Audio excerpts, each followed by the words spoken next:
Hello and welcome to this week's, I don't necessarily do it weekly, but this video installment of Melendy Avenue Review. I told you I would have guests, and I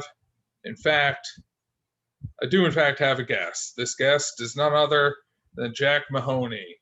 He is a author of thrillers, namely the thrillers Clear Cut and his latest Fair Trade. I've read both of them. They're both very good and well worth reading. I wrote a review of Fair Trade that I'll include in the uh, description of this YouTube episode. I've known Jack for a few years now, and I know that he's a guy with a lot of insight into literature and into thrillers in specific. And sort of the theme of this episode and the episode that's going to follow, which I have another guest booked for, believe it or not, it's going to be at least 2 episodes in a row with guests because they are dealing with the two genders, thrillers and romance, right?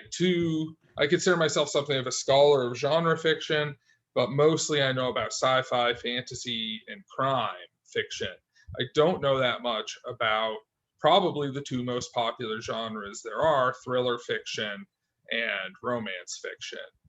Both of which, I said that the two genders, both of which are associated pretty heavily with sort of the heteronormative understandings of male and female genders, respectively. And in keeping with that, thrillers are something like the moon to the sun of romance when you think about their respective sales figures and cultural footprint. I don't actually have figures to back that up, but that's what it feels like a lot of the time. Anyway, I figure we might as well just begin with throwing Jack in the deep end and asking Jack a question that I've had many a time, and I think he has good insight on. Jack, what is a thriller? Thank you. Thanks, Peter. It's good to be here. The thriller, what is it?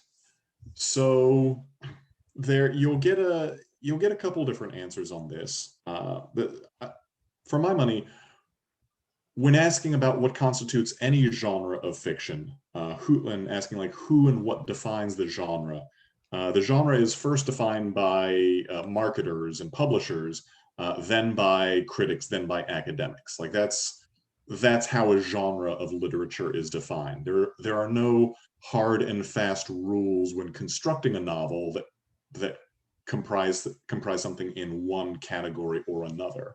There are a number of popular novels that would be marketed or placed in your traditional bookstore in the fiction section or the literary fiction section that could easily be defined as romance or as thrillers or as mysteries of some sort. But to get to the actual question of what defines a thriller, when I'm trying to define any genre, I'm coming at it from a technical perspective, from a constructive perspective. As a writer myself, I'm interested in like, where does this fit and how do I use this to build a story?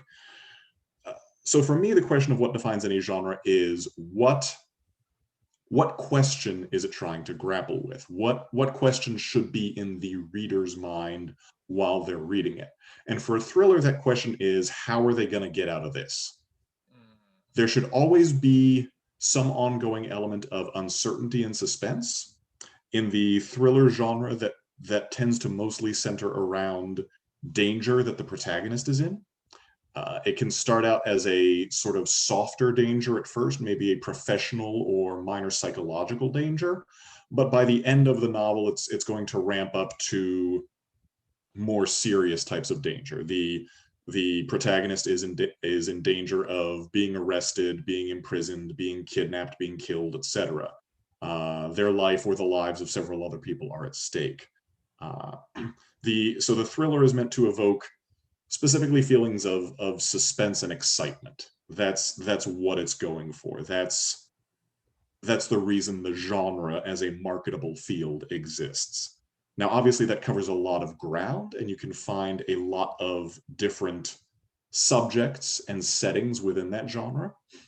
So your comment, your tongue-in-cheek comment about the two genders, thriller and romance fiction, and one skewing one skewing male and one skewing female, was interesting. I'd say largely true. Although I would even hesitate to go that far, because there are, in fact, a lot of contemporary thriller subgenres that tend to skew a little more female.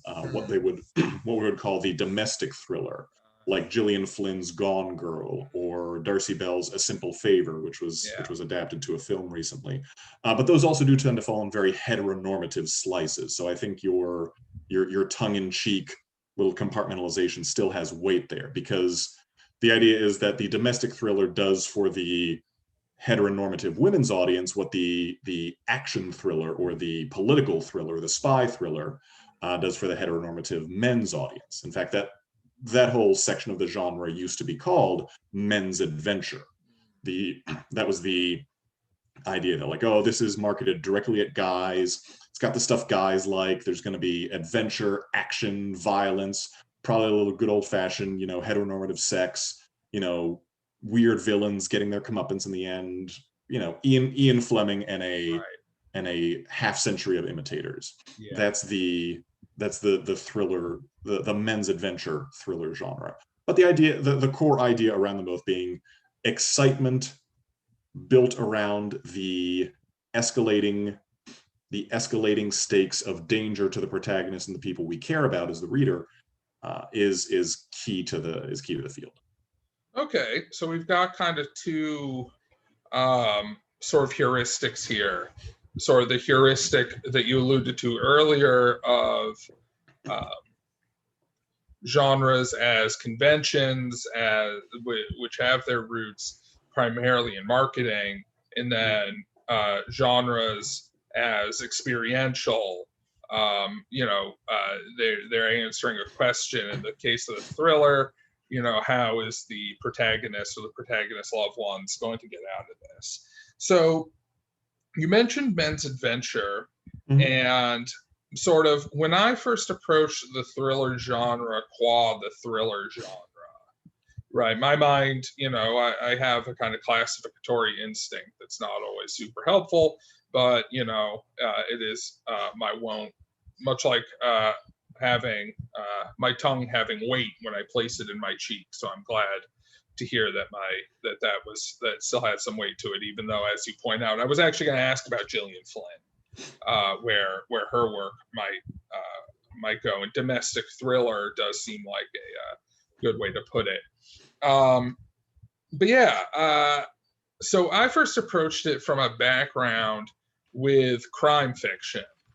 Right, so I'd read a lot of Ray Chandler and Dashiell Hammett and whoever else, and I also read a fair amount of crime fiction that took place that weren't really whodunits, right? That wasn't anybody solving a mystery. A favorite of mine, actually, that isn't read very often anymore, I'm not sure he was ever read that much, was Eddie Little, who, are you familiar? I think so. I just want to make sure we're talking about the. No, actually, I think we're talking about. No, I'm thinking of someone else. I'm thinking. Yeah, Eddie Little was in kind of the now I've forgotten his name. Eddie Bunker school of writing. Eddie Bunker is who I was thinking of. So Eddie Bunker and Eddie Little were kind of similar, and I mean Eddie Little was 10 years younger, I think. But Eddie Little was also an ex-con writer, and he wrote two pretty good crime novels, from perspective of what's clearly meant to be at least semi-autobiographical, but also with like a lot of kind of jailhouse fancy in it. Like his crimes are almost certainly much more spectacular than his actual real life crimes. He has a lot of spectacular violence and sex in it that doesn't sound particularly realistic. But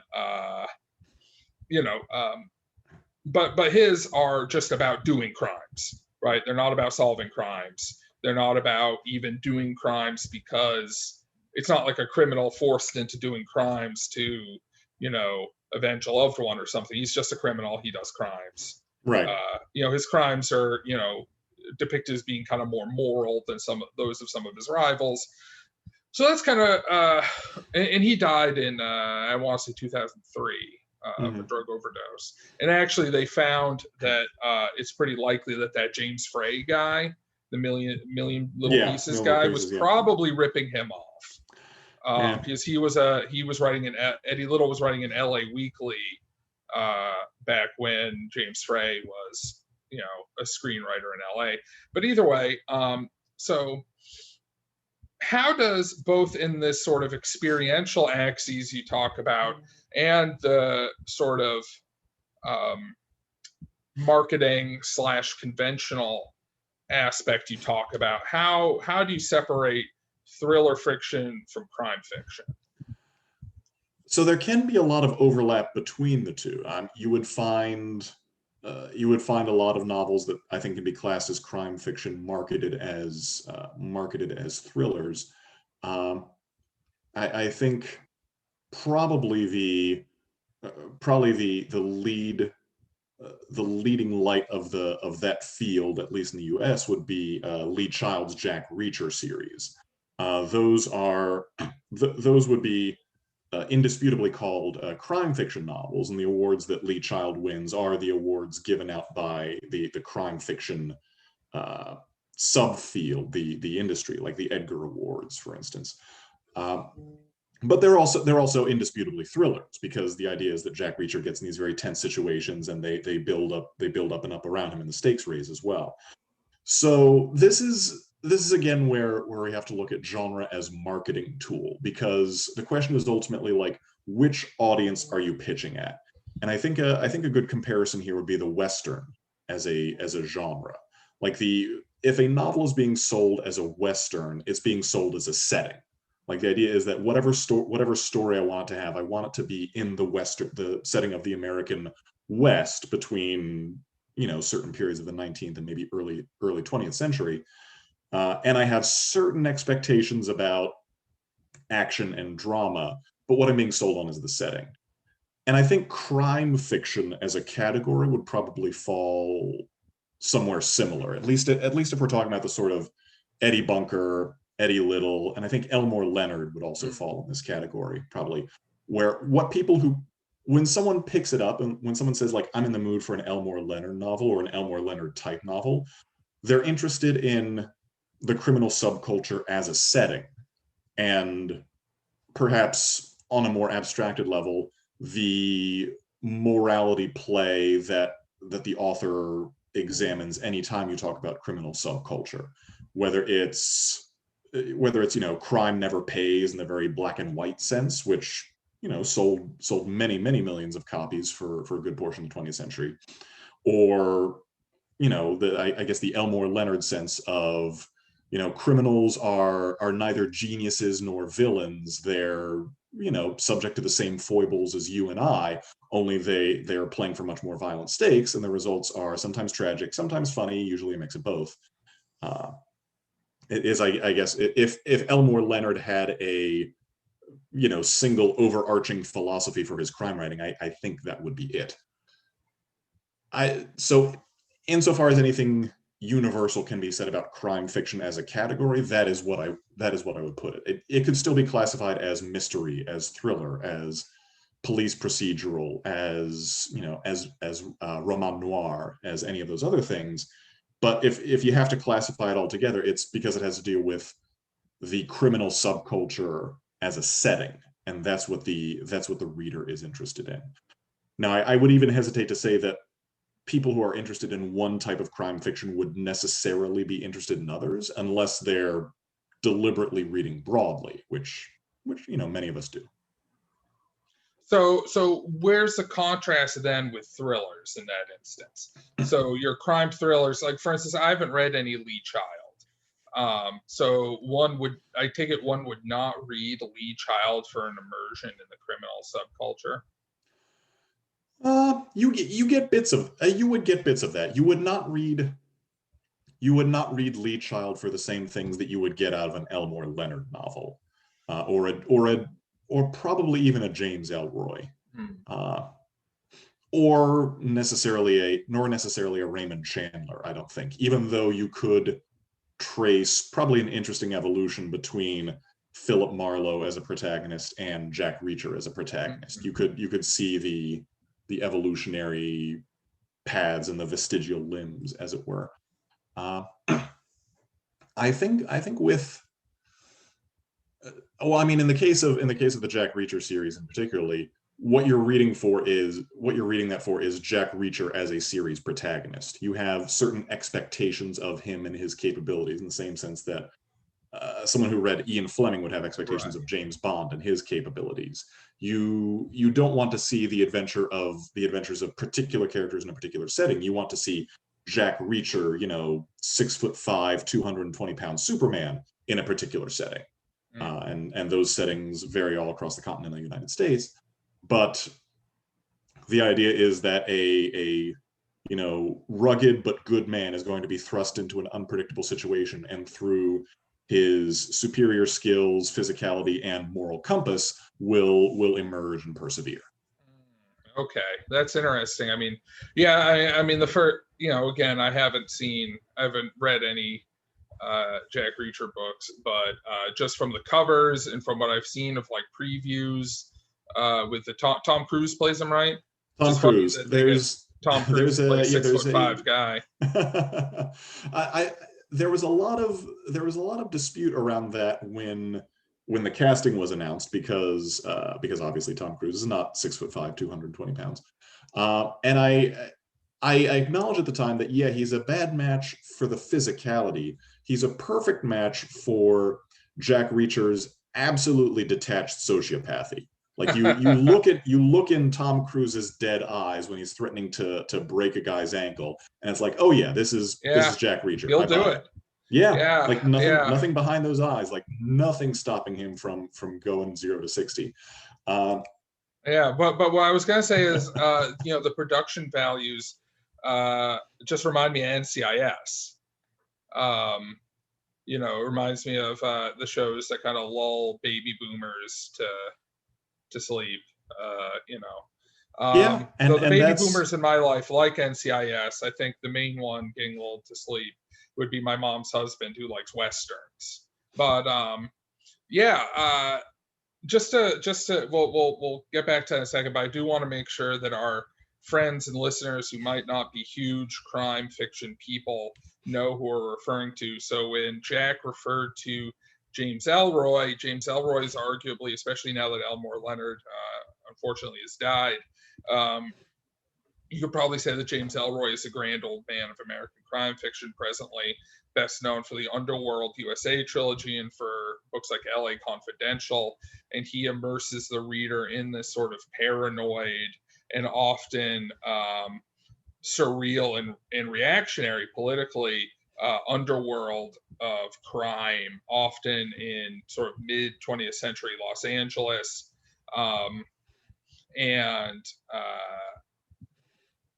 We talked about who Eddie Bunker was. We talked about who Elmore Leonard was. So I think we're okay on that. So what were you going to say about Reacher or NCIS? Well, I mean, just as a tangent, one of the streaming networks, I believe Amazon, has the rights to the Reacher series, and I think they're filming a new series with a different cast entirely. So they have a Jack Reacher who is more physically close to type, and an interesting cast assembled. So I'm curious to see how that shakes out when it. So would you just personally, would you recommend the Jack Reacher books, and if so, just begin at the beginning? I would, actually, especially if you're interested in learning more about the thriller genre. Lee Child's Jack Reacher series is one of the most, if not the most, popular thriller novels being produced and sold today. I mean, the Adrian Cervantes series that I write has, it's not a conscious imitation, but I know that I'm taking some cues from that as a series. It's meant to slot neatly into that as a lookalike. If you like Jack Reacher, you would like Adrian Cervantes. So yeah, I would say that's a good one to pick up. You don't have to start with the beginning. Child's writing style matures and refines a little. One of my favorites is the novel that was adapted to the first Tom Cruise Jack Reacher movie, which is One Shot. I would say that's a good one. Persuader, the Jack Reacher novel, is the very first one I read, and I think that one's a particularly good good novel in its own right. So I think that's a good introduction to it. You start with either of those, you're going to get a sense of what the material is about, and yeah, I would say take it from there. Okay, cool. So just to circle a little bit back to the genre definition stuff. So there's the differentiation from crime fiction, where you don't have quite the same immersion into the criminal subculture, though you do have it. There's arguably a little bit less in the way of moral ambiguity in especially in your Jack Reachers, than there is in some of the crime fiction that we inherit either from sort of the popular front Ray Chandler era or the post 60s Elmore Leonard, Eddie Bunker era. But also is there such a thing as sort of spy fiction that isn't thrillers? Oh, so yeah. I guess, would John le Carré count as a thriller on the one hand, and would James Bond count as thriller on the other? Because in my mind, I'm not 100% certain. I would say Ian Fleming's James Bond is indisputably a thriller, Okay. A thriller series, and one of the big tent poles of it in the 20th century. John le Carré's spy fiction, I would hesitate to class it as such. I mean, it's indisputably spy fiction, and there's indisputably suspense involved, but there's less the propulsive sense of danger involved. So, I mean, to take probably his two most famous and two best, The Spy Who Came In From the Cold or Tinker Tailor Soldier Spy, there's mystery involved, and there's an ongoing question of suspense, but the mystery is not about how the particular protagonist is going to get out of it. It's about, are they going to accomplish their mission when staked against, and in both cases, the machinery of the Russian state, the Russian espionage system. In le Carré's case, there was also the overarching theme of the moral ambiguity of the British and by implication the British and United States espionage network versus the Russian espionage network, and what that implied in the quote unquote good versus evil battle. But the stakes are less about the particular danger that the protagonist is in. Like in Tinker Tailor Soldier Spy, for instance, the protagonist, George Smiley, I don't think is ever in any particular danger, either physically or professionally. The novel starts with him retired from the British intelligence service, and by the end of it, he's sort of been grandfathered back into it. But the question is never of like what danger he is in. You could have spy novels, and I think Brad Thor, for instance, is a writer in this genre, or Brett Battles, I think is a British author in this genre, where the stakes are like a particular plot that has to be uncovered by the protagonist, or else like a dirty bomb is going to go off in London, or a fighter jet is going to be hijacked and crash into the Super Bowl, or something like that. But neither of those are the case in a le Carré novel, or at least not his later ones. So in both of those cases, like, spy fiction is a category that can include thrillers that you would find thrillers within, but it's not necessarily of the type. Spy fiction, again, is defined, I think, largely by its setting rather than by its tone or themes or materials. Yeah, that's interesting. It's funny how I almost seem to prefer genre fiction with like non-world shattering stakes. I don't know what that says about me as a person, but like there is an extent to which like the le Carré novels, it's like they're playing like a particularly deadly game of cricket, a deadly and underhanded, like they're not following the rules proper, or like Eddie Little. It's the world's not going to end. Just Eddie Little might end. He might run out of heroin money or have to do something really stupid to. And unfortunately, well, man, I mean, he was clean for a while, but anyway. So the reason I brought up Bond, and I see what you're saying about him being a tentpole, but the reason I brought up Bond, and I promise this will be the last of like the genre defining questions, is I think of Bond, especially early Bond, as having at least a foot in the men's adventure category. And you say thrillers are kind of a continuation of the men's adventure genre in many respects, with, kind of bracketing off the kind of um, recent stuff you see with more woman directed domestic thrillers and the like. But for the most part, we're dealing with a continuation of the old men's adventure fiction. So this would seem to go more into the conventional / marketing aspect of genre differentiation. Where do you see, is there like a line that could be drawn between men's adventure and thriller? And is that kind of where Ian Fleming might be at? I would say men's adventure is a subcategory of the overarching master genre that is thriller. Men's adventure tends to be a little pulpier, a little more traditionally heteronormative. I guess for lack of a better word, it has its origins in the pulp fiction of the early to mid 20th century, and Ian Fleming was doubtless tapping into some of that while still trying to write something respectable and upmarket. We have plenty of examples of Fleming's writing either in interviews or in his own private letters where he saw it as a crusade of his to sort of re-inject a strain of heteronormativity into fiction in the face of a decadent or effeminate or gay panic type of fiction that he saw becoming popular. So that's why James Bond is very much a man's man. He's a little cold-hearted, but he always gets the girl, even doesn't particularly care about her, and like he has very very specific tastes in liquor and fashion and food, etc.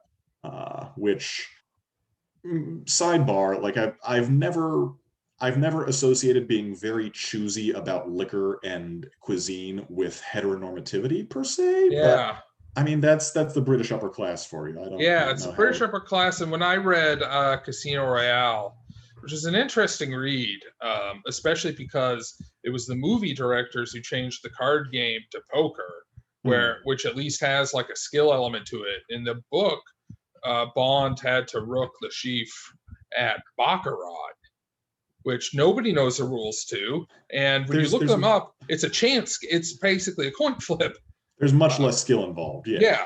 But alongside that, my thought was I could see why this would be popular in austerity Britain, right? Because Bond gets to go, he gets to live it up, he gets to gamble, he gets to drink, he gets to eat, he gets to wear nice clothes, drive fast cars. Yeah. So I wonder if that might enter into it. Go ahead. I think there's definitely an element of that, and I think that speaks to the enduring popularity of the thriller genre. It's escape. Right. I mean, as Raymond Chandler, who we've touched on, noted in his writing, all fiction is a form of escape in some sort. But with a thriller, you're looking to project yourself into a recognizable, as a reader, project yourself into a recognizable situation while still injecting some elements of escape into it. So with Ian Fleming's James Bond, it's, if I had the budget or the license to, travel to all my favorite corners of Europe, here's where I would stay, here's what I would drink. And then in the course of it, I might have to, shoot a sneaky Russian or bed a seductive Belgian or what have you.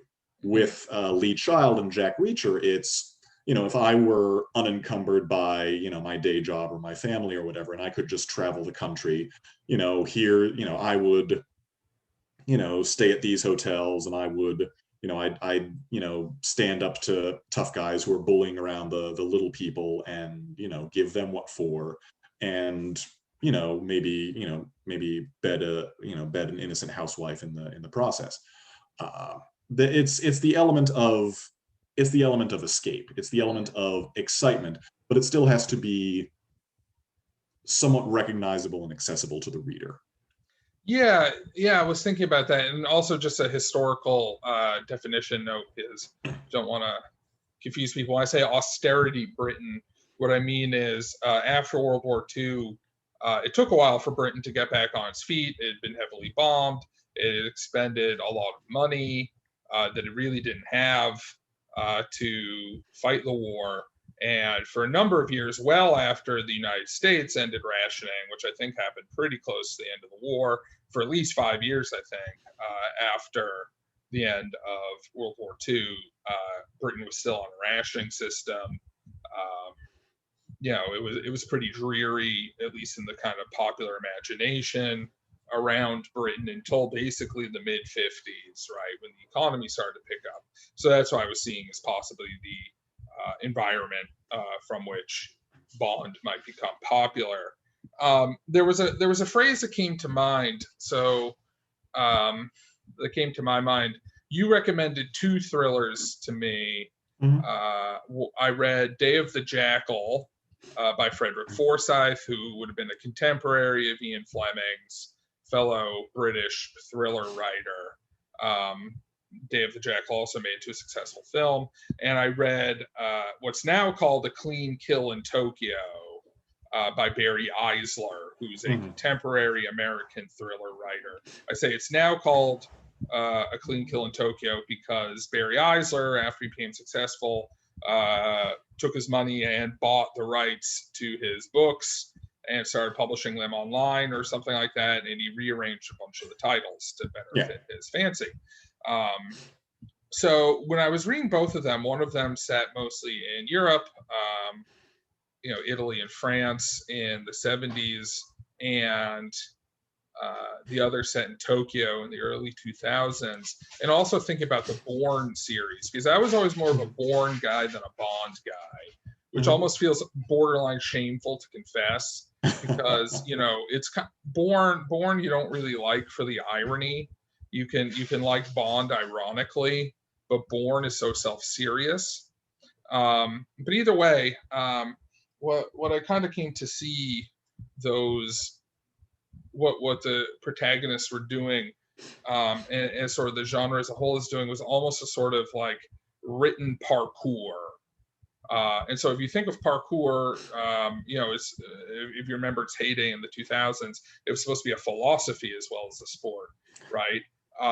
It was a way of moving through the urban environment, of treating what would be obstacles as pathways. And so you did have these people who actually could do it, which I imagine there were probably about 5 of on the earth, just jumping from rooftop to rooftop and treating benches and trellises and little walls and what have you and windows and stuff as, pathways, as opposed to treating them as impediments, right? Not doing things the way that the ordinary pedestrian, commuter, driver in a city has to do in order to get where they're going. And the thriller protagonist kind of treats the city in a similar way to the parkour artist. I mean, this is well before, you had Daniel Craig parkouring around at the beginning of a Bond movie. In some cases, that extended to kind of social engineering as well, right? Particularly with the heroes of like your 70s and 80s stuff, thrillers like Jason Bourne, or before it became a movie, or the heroes in the Day of the Jackal, or villains in the Day of the Jackal, right? They can deal with bureaucracies. They can deal with technical difficulties, like the difficulties involved in making anonymous long-distance phone calls back then, with an aplomb that other people can't. Yeah. I guess I should have appended a question to that. Well, I'd say it's an interesting look at what the thriller genre has had to do to maintain the sort of stakes of one person against a system or against a hostile environment, while still being set in a modern setting. So if you think of the pulp roots of men's adventure and the thriller genre, a lot of that comes from A lot of that comes from obviously a lot comes from obviously, you know, pulp fiction set in exploration fiction. You know, you've got a cleft chin dude, you know, usually almost always a white dude, who's plunging into the darkest heart of Africa or the South American subcontinent or the Far East or somewhere weird and exotic like that. And after World War II, those locations become far less exotic to a Western audience. There's still some appeal there, and obviously the Bond films are built on that, but there's a little more, you know, cultural and political consciousness, and also just less of a need of like less of a need for people to like plunge into like ancient temples and whatnot. So you need to have a, but thankfully there's the, you know, modern industrial and consumer urban base, which can be very overwhelming and very foreign and very stifling. And you have the, at the same time, the growing intelligence and law enforcement apparatus, which as readers we know is pretty substantial. So that I think sort of takes the place of the exotic foreign environment that thrillers of yore would have been set in, because in the case of Forsyth's Day of the Jackal, you have an assassin who's trying to outwit the police forces of multiple allied countries in the European continent, and comes perilously close to pulling it off.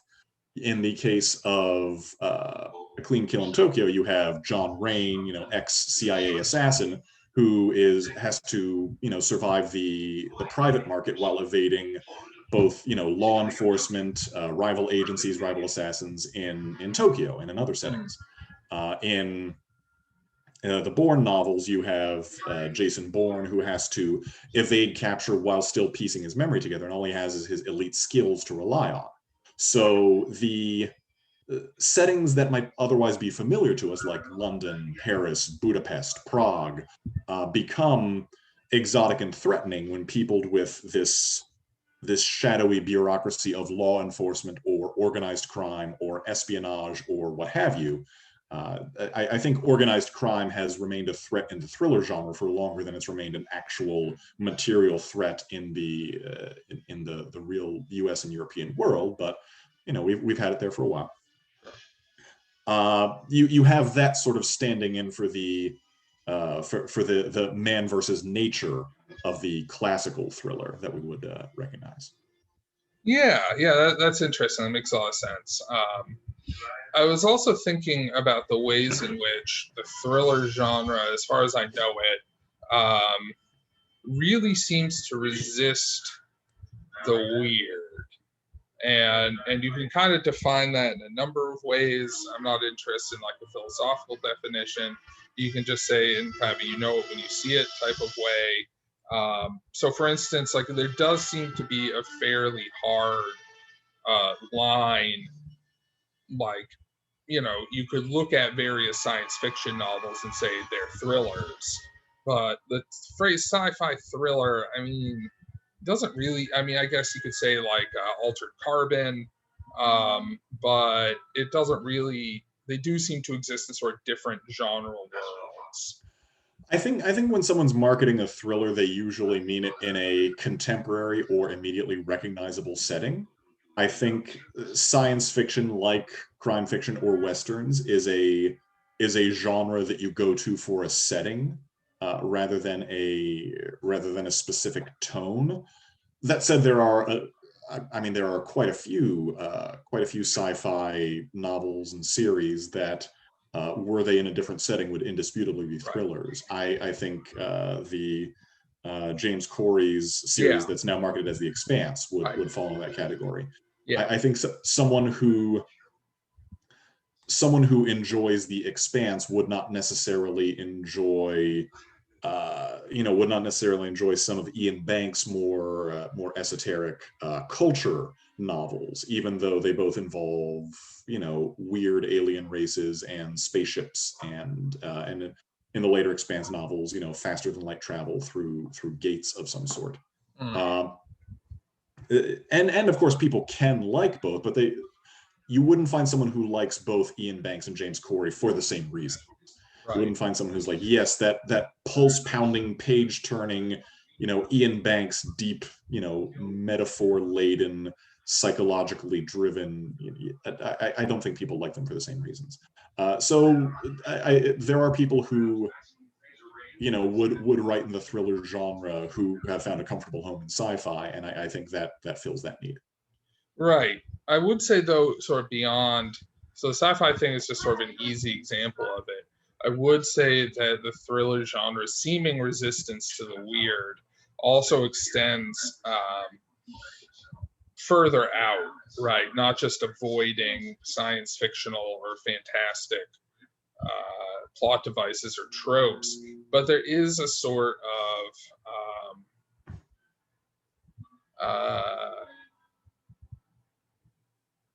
colorlessness sometimes, particularly to settings.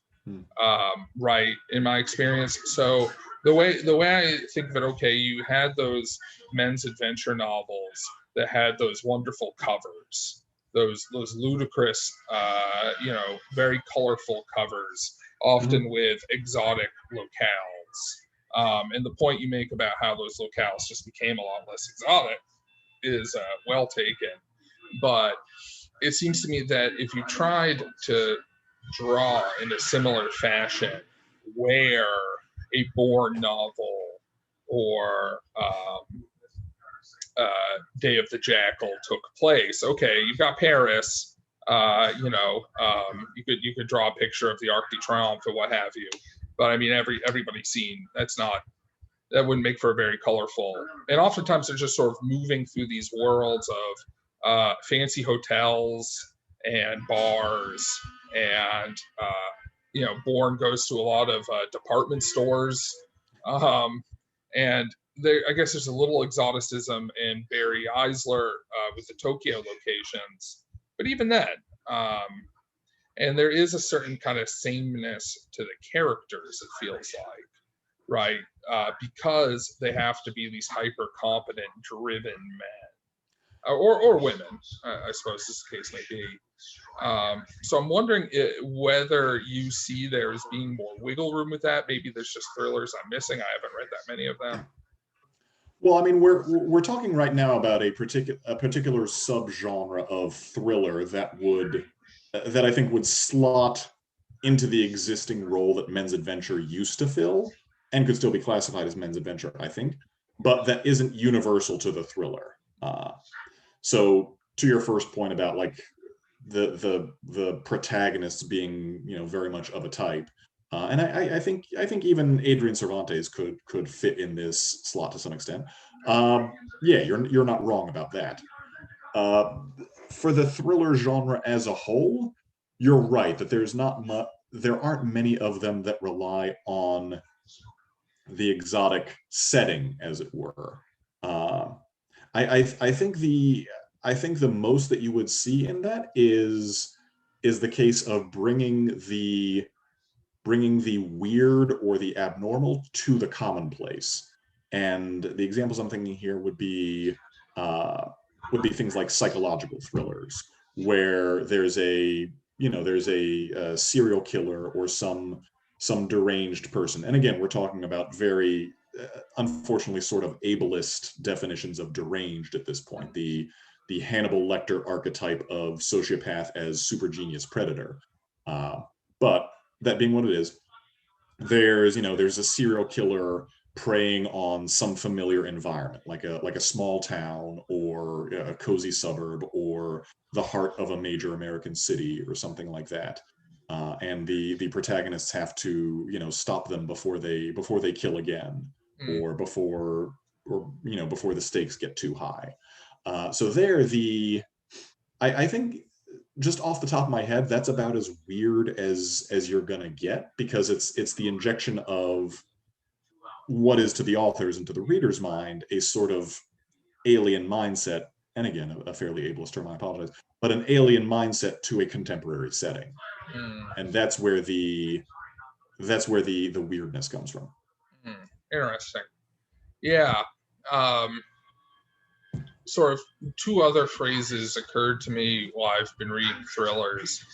One is crackpot realism, right? The phrase that we often use, mainly I think for centrist politicians, right? Where the idea, for instance, the idea the U.S.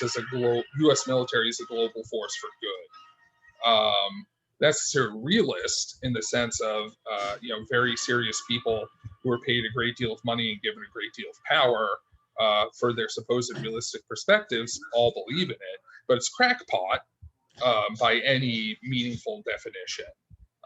The idea that our interventions do much good to anybody most of the time. And what I think of, so particularly with Bourne, this came to mind. You just take, and I would also say Thomas Harris. So your Lecter series, you take these ludicrous scenarios, frankly, and you just slather on facts, right? You slather on fairly realistic versions of like what it would take to con somebody into giving you a fake passport, like you see in that sort of social engineering in the Bourne movies. Or did Thomas Harris have help from the FBI when he was writing? He had some consultation, especially in the later novels. Yeah. But I know at least in Silence of the Lambs, which wasn't his first novel by a long stretch. Right. Harris had been writing for a while. Yes, he had some law enforcement help there. Yeah. Or just like, this is how the FBI would really do it, right? Which, among other things, helps launders the FBI reputation, right? They're sensitive geniuses figuring out serial killers. They're not the people bugging or assassinating your favorite civil rights leaders. Right. So that was one thing, and the other phrase that came to mind, kind of related to it, is dad rock. So you get your like familiar settings, but displays of virtuosity, right, which is familiar from dad rock, right? You have the guys from Boston or Led Zeppelin just really fucking shredding, and very professionally done songs. And you get your thrills, but you're not going to get thrown off, probably. Not terribly, no. Of the authors we've talked about so far, I would say Barry Eisler is probably the one who falls furthest left, and I haven't kept up with his political tweeting or writing recently. I would have put him in the same camp as Glenn Greenwald, circa 2011 to 2014, which at the time was fairly left. It was highly critical of the American empire. I don't know if he's gone. I don't know if he's gone down the same routes Greenwald has since America's last president lost the election. It's tough to say, but Eisler, I would say, falls pretty far left in the genre, and even he's not as far left as you could go politically. Right. A lot of thriller authors do tend to fall a little more center or right wing on the spectrum. I know Brad Thor in particular has been interviewed by at least one of the cable networks in regards to some as a talking head on intelligence operations or terrorism, despite being an author of fiction. Yeah, they used to do the same thing with Tom Clancy. I remember people dragging him on to explain 9/11. Yeah, although I mean, in Clancy's case, I think that's slightly more excusable because Tom Clancy was a Jane's catalog nerd first, a writer second, and I think I'm not necessarily throwing shade at him when I say that. Like he was he had an encyclopedic knowledge of military vehicles and weaponry, and his books reflect that. So. And of course, if Brad Thor can get good work on CNN, I'm not gonna begrudge a man his hustle. That said, the genre, especially the men's adventure genre subgenre, does tend to slide a little more center right. An interesting case that I was thinking of just in lieu of this interview is Stephen Hunter. who's the author of the Bob Lee Swagger thriller series, which initially came out or started coming out in the early 90s. And at that time, Bob Lee Swagger was a Vietnam vet who was very detached from the government and very jaded and very cynical.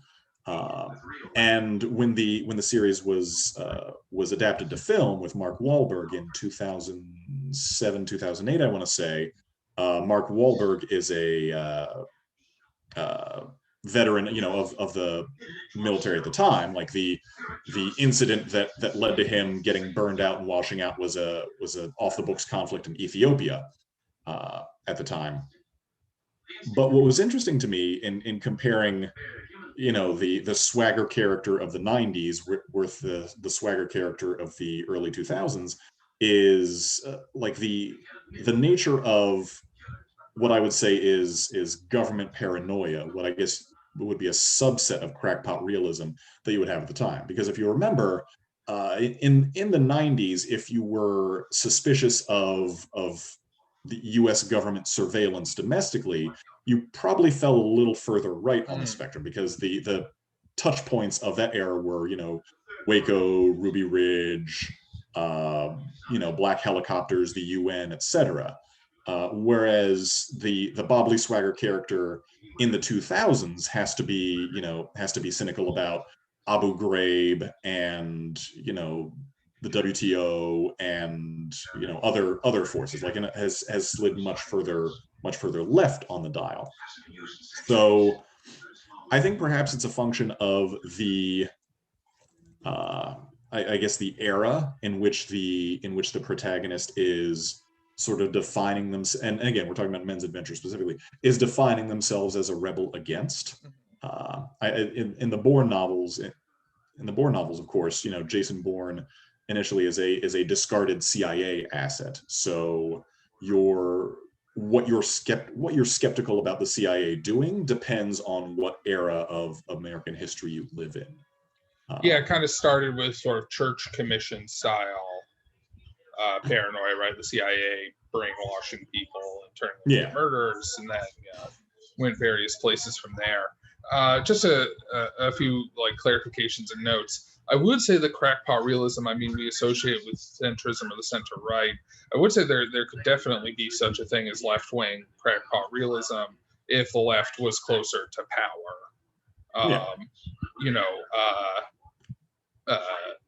I guess we'll just sort of leave that aside for now. And it's funny, you mentioned Stephen Hunter to me when we were discussing this episode, and it occurred to me I actually had listened to one of his books, not one of the Swagger books. I don't think he was in it. I listened to, this was when I first started my job a number of years, like a couple of years ago, I started listening to audiobooks, was Dirty White Boys. Which I looked into because I thought it would be in that kind of Eddie Little crime vein. And it sort of was, in that you do get depictions of like prison, like crime life, but it very quickly turns into the more like detective driven thriller. And to the extent that it really had politics, it was mostly guns are good, criminals are often bad. It was okay. It wasn't great. But I also want to make clear that I'm not, when I make these comparisons and these associations, I'm not trying to like dump on the genre necessarily. I'm trying to kind of get at what makes it what it is and the kind of cultural force that it is today. In that it does seem to me, I've actually read more of the sorts of nonfiction that could get shelved alongside thrillers in a marketing sense, right? Because I did do some research into like special forces memoirs as a genre, your Chris Kyles, your Marcus Luttrells, and so on. Mm-hmm. And those obviously have a certain political slant as well, though it's a little more complicated than one might assume, right? Like Jack Webb, the sniper teacher, writer, was an Obama guy, for instance. I think definitely not like a raving right winger. And so, sort of what I wanted to kind of bring up was, where do you see the genre as going? Right. How do you think it got to? Where do you see it as sort of standing now? And where do you think it's going?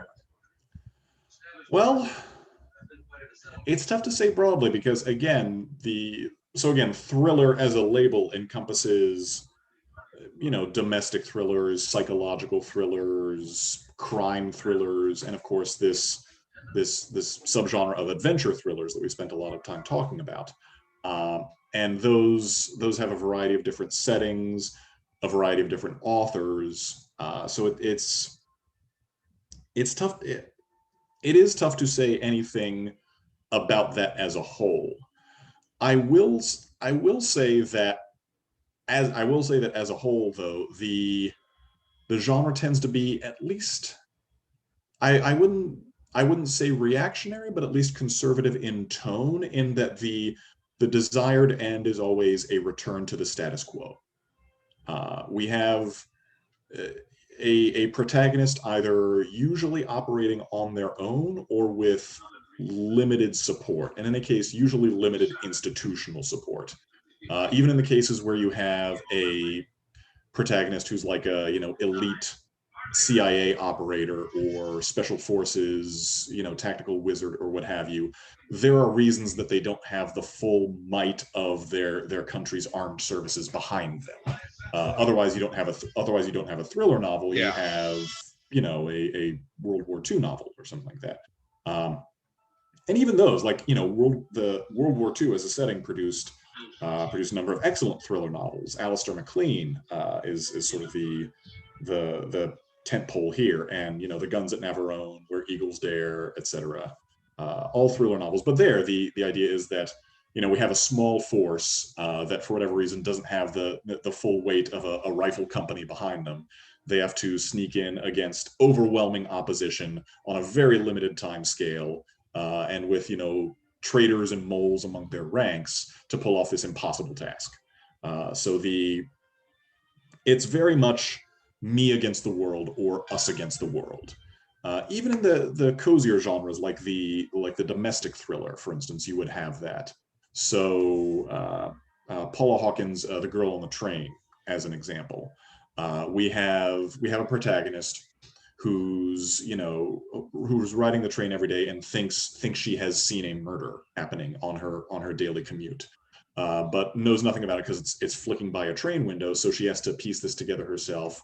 And the challenge here, of course, is that she's not a cop, so she doesn't have law enforcement powers. She's something of an unreliable narrator, as we learn, so nobody else believes her. And it's not even clear whether a murder has been committed. And of course, the further she gets into investigation, the more she puts herself into this, and the more she makes of herself a target and a threat.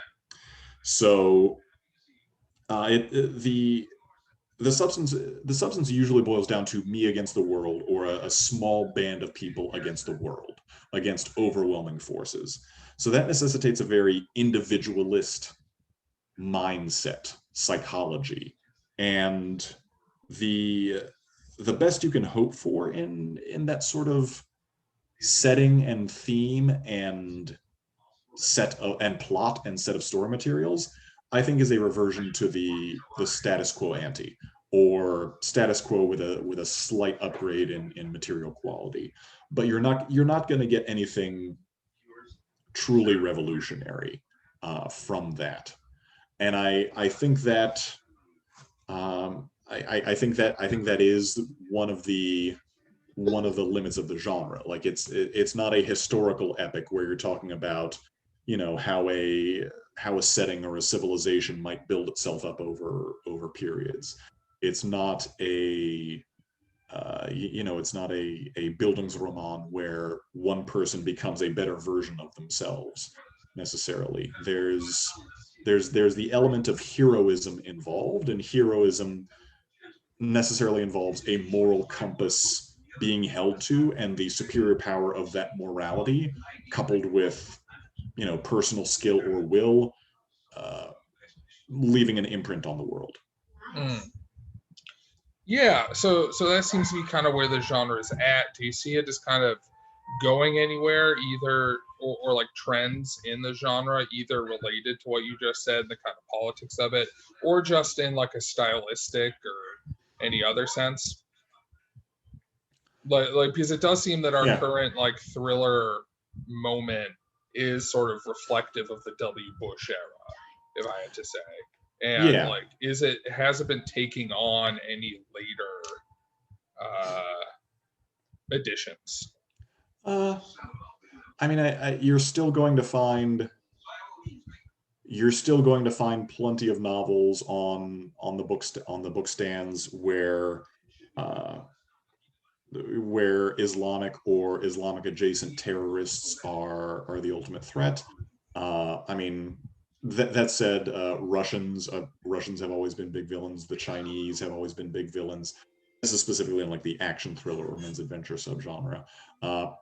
I mean, that hasn't changed since Clancy was writing, and I don't foresee that changing, just given the balance of power. You know, as I guess an international adventure writer, you need some force equal in might to the U.S. if we have a U.S. or I guess Western Europe protagonist, and yeah, that I think is going to be the case for a while, and I think a democratic administration in the U.S. doesn't necessarily mean that Russia and China are off the map as antagonists, as we're seeing. Right. So I think you're still going to see that, at least in the Tom Clancy, Brad Thor series. Closer to home, when we're talking about like domestic thrillers, I think there's an increasing awareness and sensitivity of power dynamics in a domestic setting.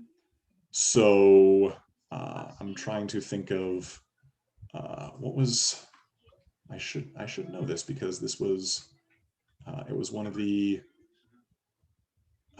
better books that I read last year, and but I'll use Gillian Flynn as an example. This isn't the one I was thinking of, but Gone Girl, for instance, plays a lot. It deliberately subverts a lot of the tropes of, desperate wife, ominous, tyrannical husband, her trying to escape his clutches. Definitely, it subverts those tropes. I think you're seeing more domestic thrillers that are going to play with, hopefully, a more sensitive look on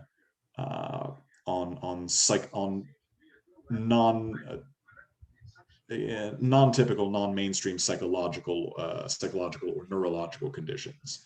The Girl on the Train, I think, is an interesting example, because the protagonist there is, what we call an unreliable narrator. I'm not going to spoil too much of it for folks who haven't read it, but there are conditions about her as a protagonist that render her a less reliable narrator, and that put her in jeopardy later on, but that don't make her any less the protagonist, any less the hero. I think you're seeing an increasing awareness and sensitivity to that, that I think opens up a lot of potential in domestic and psychological thrillers. Cool. So yeah, those are the interesting trends I'm seeing. Interesting. So I guess we can wrap it up by talking about your thrillers. Sure. What do you want the audience to know about your thrillers? Why should they read your thrillers? Where do your thrillers fit into the thriller genre? Sure.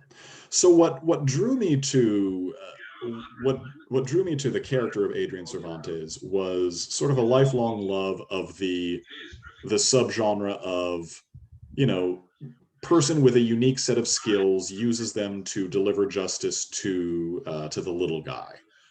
You see it in the A-Team, you see it in Burn Notice, you see it in Person of Interest, and of course Jack Reacher, who we talked about extensively, is sort of the leading light of that field.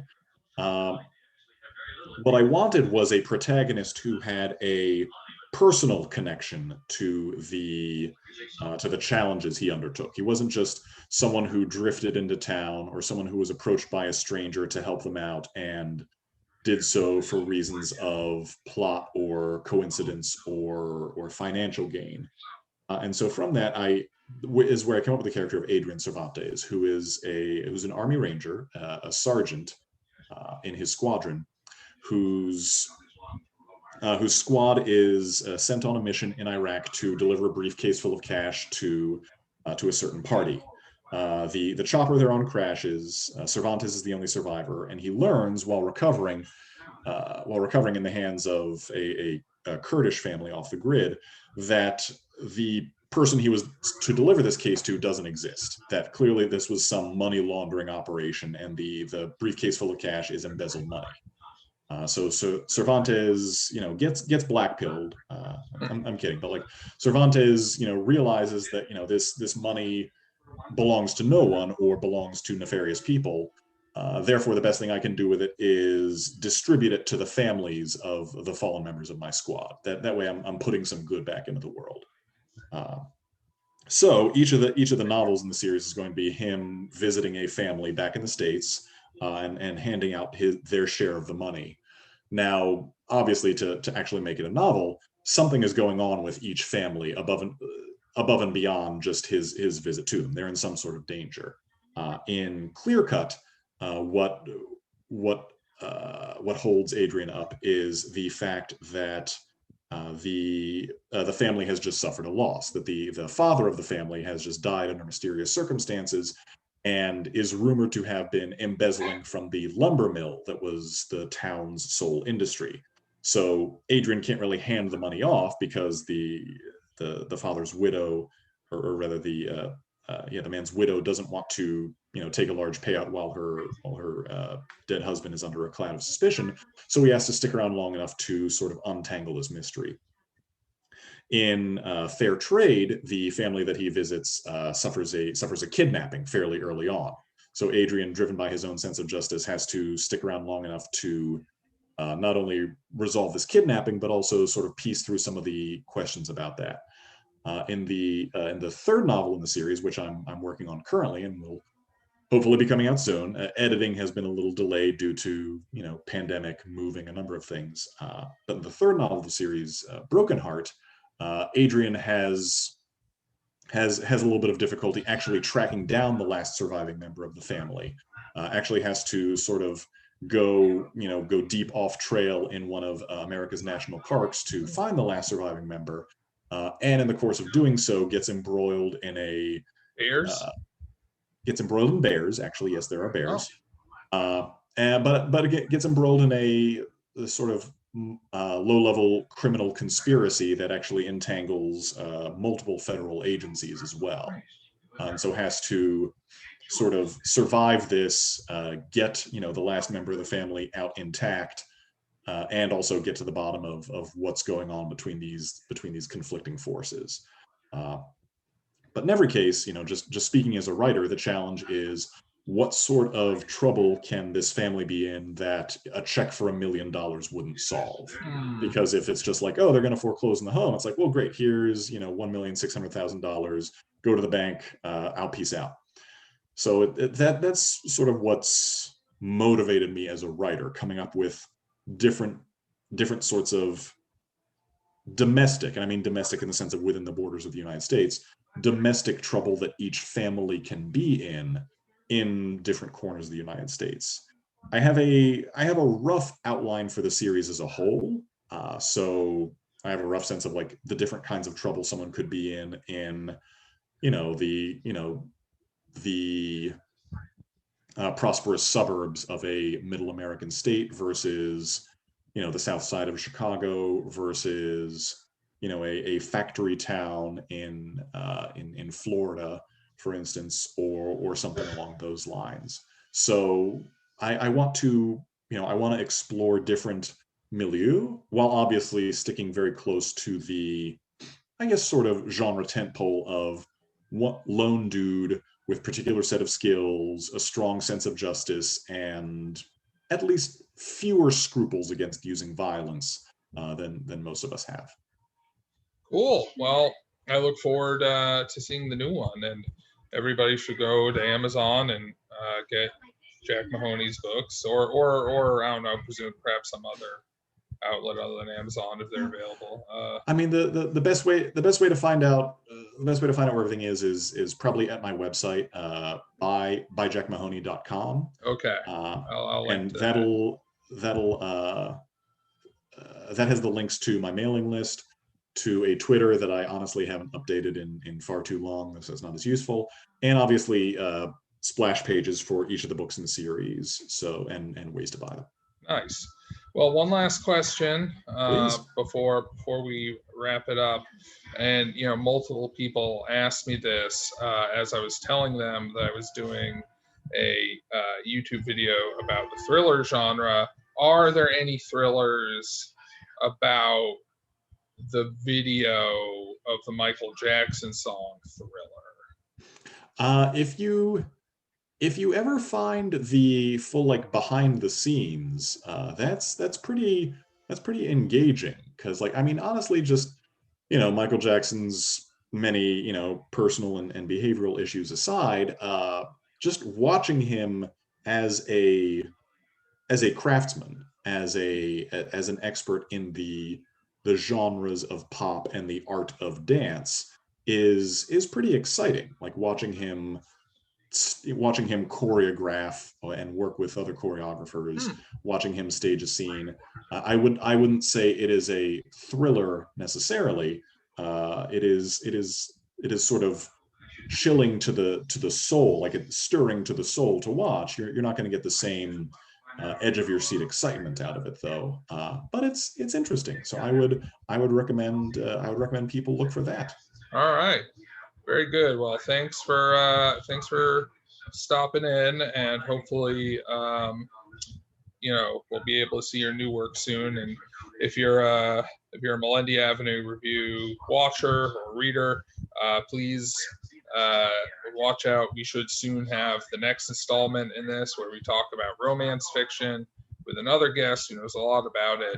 And I haven't been saying this at the ends of my videos, but like, comment, subscribe to my newsletter via Substack, all that stuff. Pay attention to me. This is an attention economy. Pay attention to Jack.